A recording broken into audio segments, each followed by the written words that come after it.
Philippians chapter 1, verse 12. And I want you to know, my dear brothers and sisters, that everything that has happened to me here has helped to spread the good news. For everyone here, including the whole palace guard, knows that I am in chains because of Christ. And because of my imprisonment, most of the believers here have gained confidence and boldly speak God's message without fear.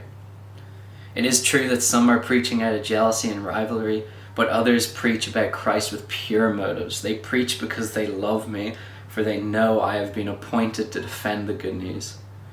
Those others do not have pure motives as they preach about Christ. They preach with selfish ambition, not sincerely, intending to make my chains more painful to me. But that doesn't matter. Whether their motives are false or genuine, the message about Christ is being preached either way, so I rejoice, and I will continue to rejoice. For I know that as you pray for me, and the Spirit of Jesus Christ helps me, this will lead me to my deliverance. I called a friend of mine earlier today, and they shared actually some really heartbreaking news with me that because of this virus and because of the quarantine and everything being shut down, their job has actually been put on pause, and with that their whole sense of routine and security and what they were doing every day has kind of been ripped out from underneath them.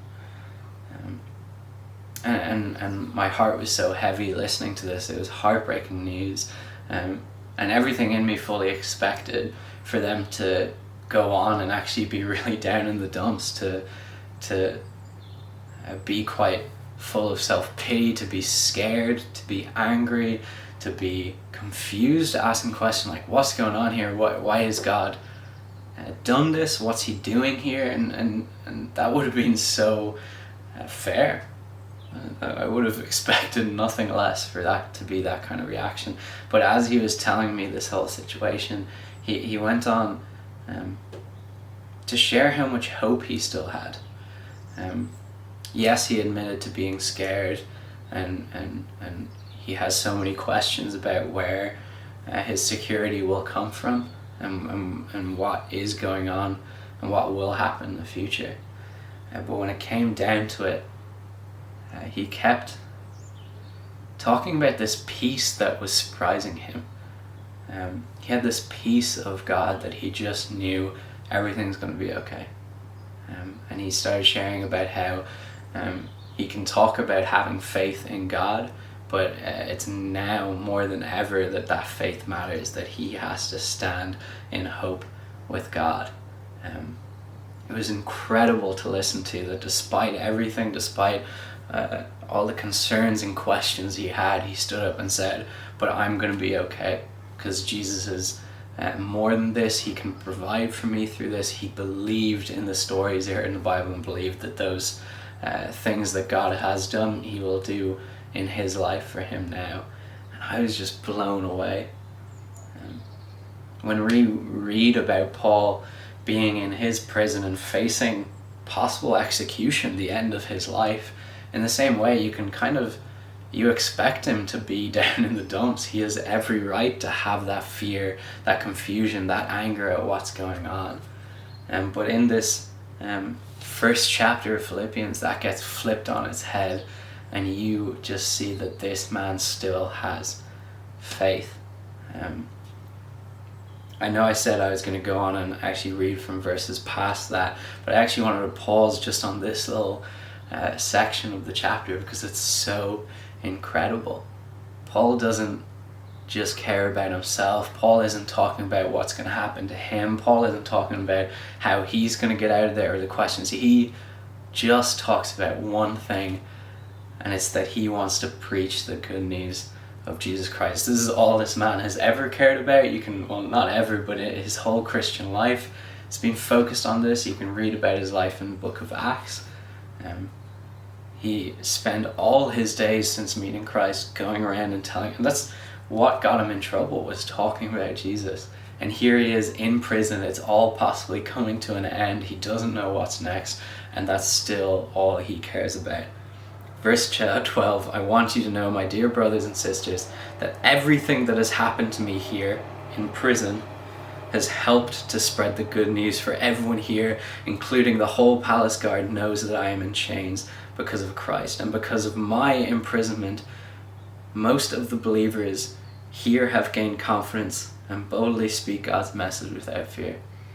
Even later he talks about how some people are talking about Paul in a selfish manner. They want to talk about Paul's story to seem like we don't know exactly why, but maybe to seem like they know Paul the celebrity, or they're linked to it. They want to tell the cool story. He doesn't even care. He says, I don't care what their motives are as long as Jesus is being preached. What I think the most beautiful thing here is that Paul's talking about, and what really struck me when I was calling my friend earlier, is that there's something about being in these moments of personal crisis, of these big storms that are in our lives, or these tough times, that is where you can really shine.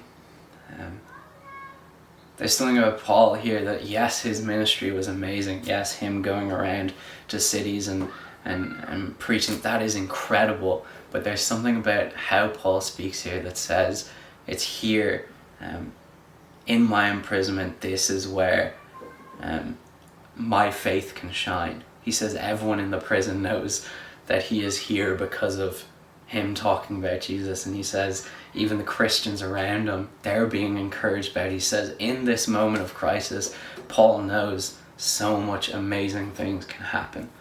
And I think each of us are facing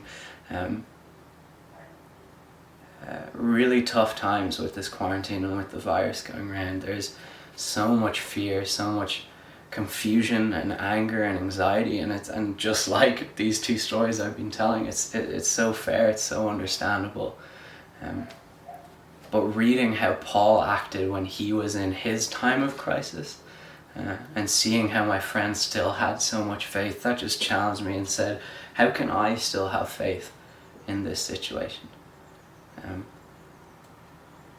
How can the people around me look at how I'm reacting to these times and just be so in awe of it, and be so amazed by the peace that I might have, or the love that I might still have, that they look at that and say something's special, something's different about him, and through that I can be preaching the good news of Jesus Christ too. Or maybe that idea that people were so impressed by how Paul was acting in prison that other Christians were filled with encouragement and awe. How can I act in faith in this tough time that other Christians will see and look at and be like, wow, I want to have that faith too, and be encouraged in that. Everyone listening to this will have different situations, different stories, different contexts that they're in, different issues that they're facing. But how can you be like Paul and still preach the good news through that? In what ways can you still love others? In what ways can you still serve the people around you? That will give glory to God and Jesus, no matter what kind of prison you're in. We're going to continue in this chapter of Philippians for the next few days, where we'll continue to hear the amazing mentality that Paul has in his prison. But in the meantime, let's be thinking about what ways can we be preaching the good news, whatever that looks like, while we're in this tough time and in this storm. Guys, stay safe and God bless, and I'll see you tomorrow.